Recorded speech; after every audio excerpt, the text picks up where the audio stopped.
It was 7:42 on a Saturday morning when my phone buzzed, and the message on the screen made my hands go completely cold. Mom, please don't come to Daniel's birthday party today. Mark says you're not welcome.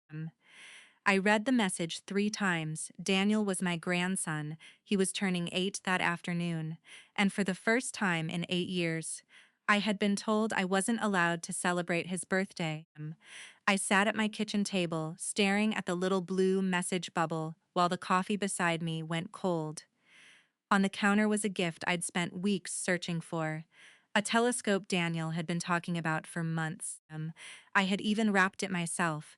There was a silver birthday card sitting beside it with his name, written in my handwriting. Daniel, my little boy who used to run through my front door yelling, "Grandma." I could still hear his voice. Then another message arrived. Mark says he doesn't want you causing drama. Please respect his decision. My daughter, Emily, had sent that one. That hurt more than the first, because Mark was my son-in-law. Emily was my daughter, but Daniel was my grandson, and somehow, in one morning, they had both decided I no longer belonged in his life. I called Emily immediately. She answered after 6 rings. Mom, please. Please what? I asked. Please don't ask why my grandson's father is banning me from his birthday? There was silence, then she whispered, Mark is angry. Angry about what? You know what? No, Emily, I don't, she sighed. He says you embarrassed him at dinner last month. I almost laughed. Embarrassed him? Emily, he stood up in front of 12 people and called me a burden. I know. And I said nothing. I know, Mom. He told me I was lucky he allowed me around Daniel. Her voice became quieter. I know. I gripped the edge of the table. Then why am I the problem? She didn't answer, and that silence told me everything. Mark had been controlling the situation for longer than I realized. I just hadn't wanted to see it. Then Emily said something I'll never forget. Mom, if you love Daniel, stay away today. That sentence broke something inside me. Not because she was cruel, because she was afraid. And I suddenly understood that whatever was happening inside their house was much bigger than a birthday party. I hung up without arguing. I looked at the wrapped telescope. For a few minutes, I just sat there. Then I did something I hadn't planned. I picked up my phone and called the one person I knew could help me understand what was really going on, my attorney. But what she told me that morning changed everything. I had no idea that the birthday party wasn't actually the real reason Mark wanted me gone. 3 weeks earlier, I'd been at Emily's house for dinner. Daniel was sitting beside me at the table, telling me about a science project he was building. He had always loved space. Grandma, he said, do you think people will live on Mars someday? I think you might be one of them. He grinned. Mark rolled his eyes from across the table. That's enough, Daniel. Finish your food. Daniel looked down. I noticed it immediately. The smile disappeared from his face. That happened often around Mark. I tried not to interfere. I had learned the hard way that when a parent is controlling, pushing too hard, can sometimes make things worse for the child. So I stayed quiet until Mark looked at me. You know, Linda, you really need to stop making promises to him. I didn't make a promise. You're always filling his head with things. He asked me a question. He doesn't need you encouraging fantasies. I looked at Emily. She kept eating. Then Mark leaned back in his chair. And honestly, you should stop coming over so much. The room went silent. I felt my face burn. I visit my grandson once or twice a week. Exactly. I looked at Daniel. He was staring at his plate. I swallowed my anger. Fine, I said quietly, but Mark wasn't finished. You're retired, you have plenty of time, we don't. Something inside me snapped. I may be retired, Mark, but that doesn't mean I have nothing to contribute, he smirked. That's exactly what I mean. I didn't understand what he meant then. A few minutes later, Emily followed me outside. Mom, I'm sorry. Don't apologize for him. He's under pressure. Then he can talk to me like an adult. She looked toward the house. Just give him some space. I nodded. I thought that was the end of it. I was wrong. 2 days later, I received a phone call from an old business associate. Her name was Carol. She had worked with me years earlier when I owned a small accounting firm before retiring. Linda, I need to ask you something. What? Is Mark working with you now? My stomach tightened. What do you mean? He came into my office asking questions about your business accounts. I froze. What business accounts? Carol hesitated. Your old company. I sat down. I sold that company 6 years ago. I know. Then why would Mark be asking about it? I don't know. But he specifically asked whether you still had ownership interests in any property or investments connected to the old business. My heart began pounding. Did he say why? No. I thanked her and hung up. For the next hour, I couldn't stop thinking about it. Mark wasn't wealthy. Emily and Mark had a mortgage, car payments, school expenses, and plenty of ordinary bills. But they weren't struggling either. So why would he care about my old business? I called my attorney, Susan. When I explained everything, she became unusually quiet. Linda, she said, when was the last time you reviewed your estate documents? About 2 years ago. Then I think you should come into my office Monday morning. Why? I'd rather show you in person. I didn't sleep much that weekend. Monday morning, I sat across from Susan while she opened a file. She slid a document toward me. This is the trust you established for Daniel. I nodded. Years earlier, after Daniel was born. I had created a small educational trust for him. It wasn't enormous, but it was substantial enough to cover college tuition, books, and possibly graduate school. I had never told Emily the exact amount. I wanted Daniel to know it was there when he was older, not grow up believing his grandmother's money belonged to him. Suzanne looked at me carefully. Someone recently tried to obtain information about this trust. My mouth went dry. Who? She turned the paper around. Mark. I stared at the name. For several seconds, I couldn't speak. He tried to access Daniel's trust. Not directly. He contacted the financial institution, pretending he needed information because he was Daniel's parent. Could he access it? No. The trust is structured specifically to prevent that. I leaned back. So this is why he's pushing me away. Susan didn't answer immediately. Possibly. I looked down at my hands, then I remembered something Mark had said at dinner. You're retired. You have plenty of time. At the time, I'd thought it was an insult. Now it sounded different. He wasn't just trying to get rid of me. He was trying to separate me from Emily and Daniel. I left Susan's office with a heavy feeling in my chest. But I didn't confront Mark, not yet. Instead, I decided to watch. And what I discovered over the next 2 weeks was worse than I could have imagined. Emily stopped answering my calls. Daniel stopped calling me. Whenever I asked if I could see him, Emily said they were busy. Then one afternoon, I received a message from Daniel. Grandma, did I do something wrong? I stared at the screen, my eyes filled with tears. I typed immediately. No, sweetheart, you'd nothing wrong. A minute later, he replied, Dad says you don't want to be around us anymore. I felt something inside me break. I called Emily. No answer. I called again. Nothing. Then Mark called me. His voice was calm, too calm. Linda, you need to stop contacting Daniel. Why? Because you're confusing him. I have never confused that child. You're telling him things about money. What? You heard me. I have never discussed your finances with Daniel. I'm talking about the trust. I went completely silent. How do you know about that? He paused, and that pause was enough. You've been trying to get into Daniel's trust. I have every right to know what was set aside for my son. No, I said, you don't. His voice hardened. You're making this personal. You made it a personal when you used my grandson to punish me. You're not listening. I am listening. Then listen carefully. If you come to Daniel's birthday today, I'll make sure you never see him again. My hands were shaking. You can't do that. I can try. Then he hung up.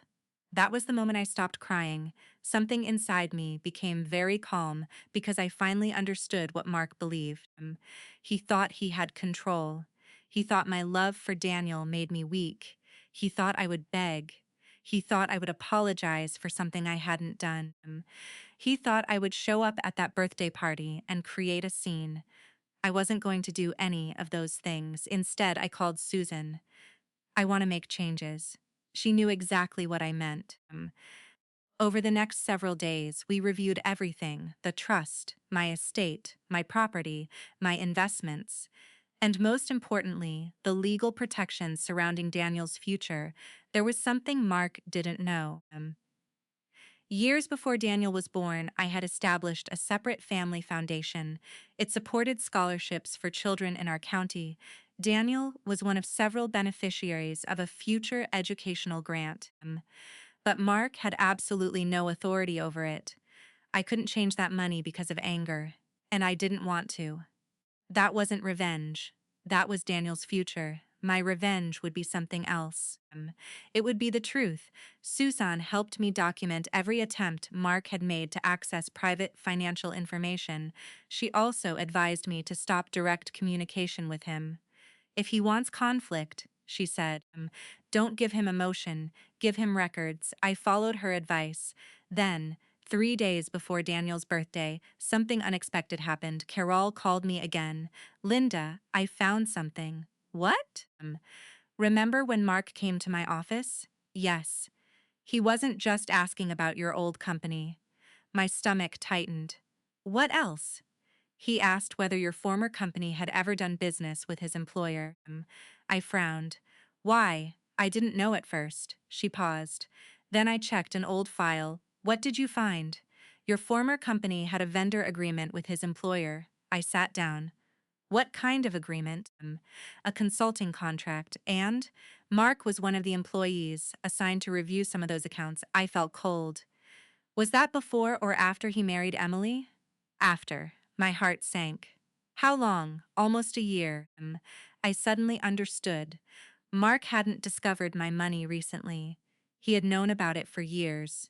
He had been studying it, learning what I owned, learning what Daniel might eventually inherit. And when I refused to give him access, he changed tactics. He started isolating me. That night, I opened an old photo album. There was a picture of Mark and Emily on their wedding day. Mark was smiling. Emily looked happier than I'd ever seen her, and beside them stood Daniel, only a baby. I stared at that photograph for a long time. I didn't hate Mark. I hated what he was doing to my daughter. The next morning, I received another message from Emily. Mom, I'm sorry. Please don't come today. I replied with only 4 words. I understand, sweetheart. Then I put my phone down. I didn't attend the birthday party. I didn't call. I didn't send a dramatic message. Instead, I sat alone in my kitchen while the telescope remained wrapped on the counter.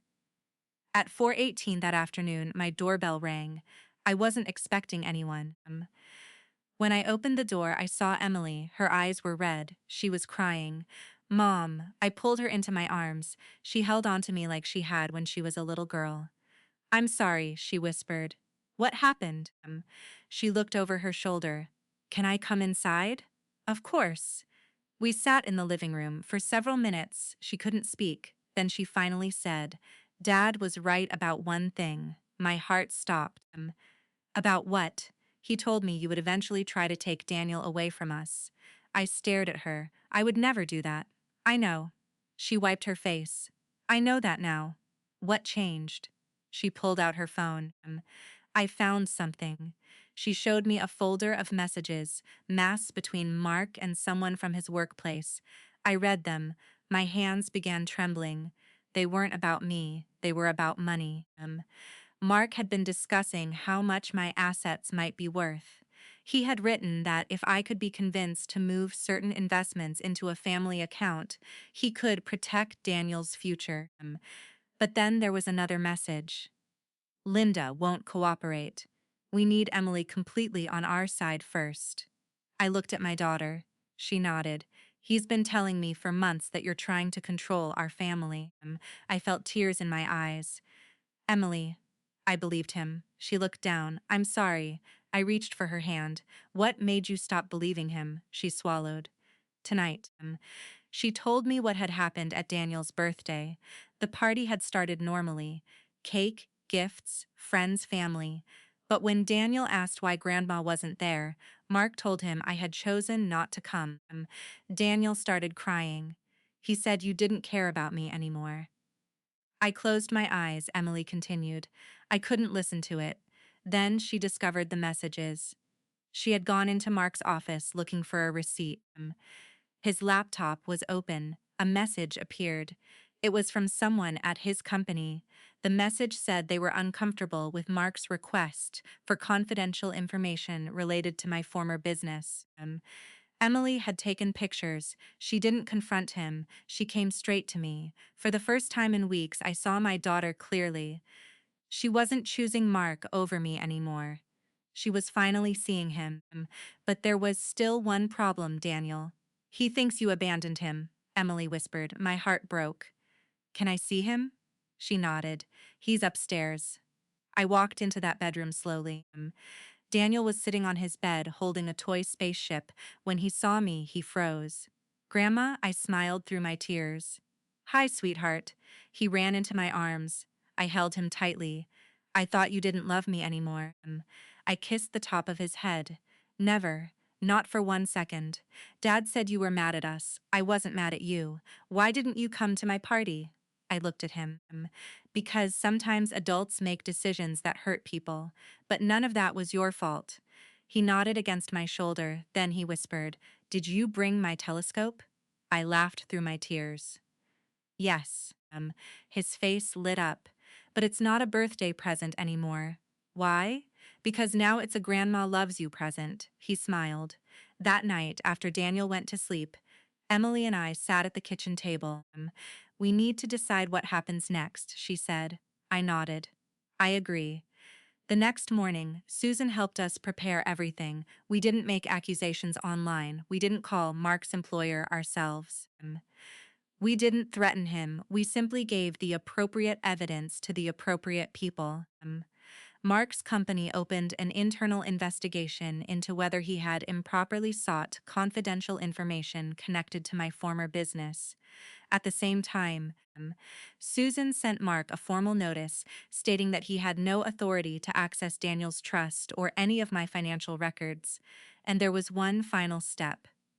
Emily decided to separate from him. That decision wasn't mine. I never told my daughter to leave her husband. I told her to protect herself and Daniel and make her own decision. She did. Mark didn't take it well. He called me. You ruined my family, I answered calmly. No, Mark.